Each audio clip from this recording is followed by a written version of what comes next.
Hey guys, today's story is called Scribble Stone, and we're gonna do an activity with this tomorrow. I want to let you guys know that I was so excited to see all of you guys on Sunday when I was dropping off all your classroom materials. I got to see everybody and it was great. Now that the weather's getting nicer, I think that this book will work well this week. Again, it's called Scribble Stones, and it's written and illustrated by Diane Albert. And she does great stories. All right, and the dedication page, and it says, "To my children Ryan and Anna, who love to play with a giant stone pile in the backyard, which inevitably inspired this story." So her story is inspired by her two children. This story is about one happy stone who was gray and round and rarely alone. He lived with the others all stacked in a pile and waited calmly with a large, friendly smile. So this is about him. Each stone had a purpose, but it wasn't known yet. Would someone be landscaping and some a stone pet? There were so many things that the stones could be. The hardest part was just waiting to see. Stones knew that his purpose would brighten someone's day. He just wasn't sure how or in what kind of way. He imagined the things that he might soon become as he watched all the stones get picked one by one.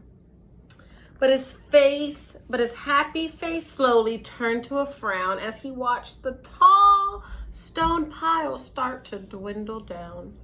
And although he was worried, he tried not to care until it was clear he was the last one there. Oh no.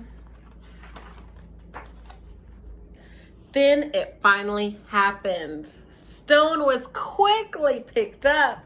He was placed on a desk next to a very large cup.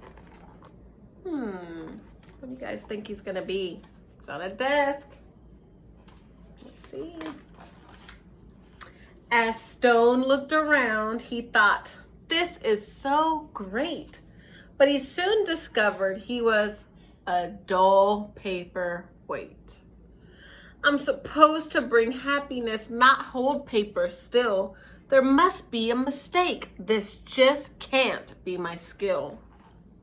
He didn't want to just be a paperweight. Boring. Let's see what he could be.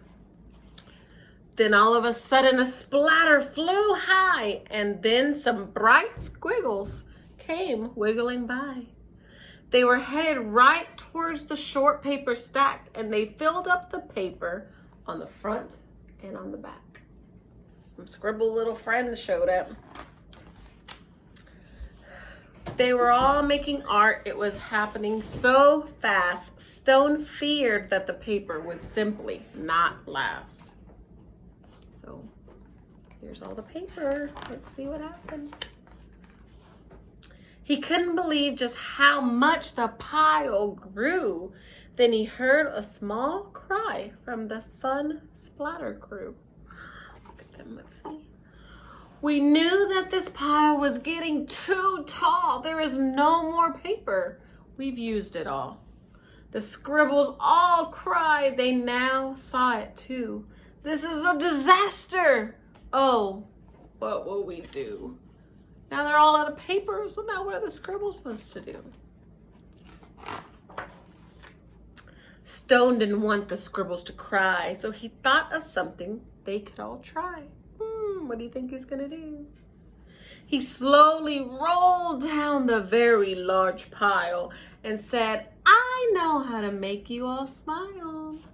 I know I'm not paper, but I like art too. Do you think you could spare some red, yellow, and blue?" Out of paper. What do you think they're gonna do now? They loved the idea and could not wait to start. Scribble began making a happiness heart. Splatter then painted some pale baby blue. Another scribble added a sunny gold hue. It didn't take long before more stones showed up, and soon the line grew behind the large red cup. Look at that. Out of paper, so they're drawing on stones. To Stone's surprise, he was picked up once more. He had never heard of this happening before. More art was added, and he was on his way to become a small gift to brighten someone's day. That's the first time anyone's picked up the stones twice. Nearby, another stone's journey had begun. He was spreading such happiness and having great fun. Every time he traveled, someone added their part. Sometimes just a scribble, sometimes fancy art. So this is how he started, and the next person added something new, and the next person added something new. Check it out. Ooh. With each new layer, there was a story to share, and soon scribble stones were seen everywhere. They traveled the planet. It was quite an event, bringing happiness and fun wherever they went. Now, thousands of stones inspired creativity each day, all because of a paperweight with a will and a way. That's the end. This is a super cute book. This is our focus for today and tomorrow, is to think of ways that you can be creative and spread your creativity everywhere. See you soon.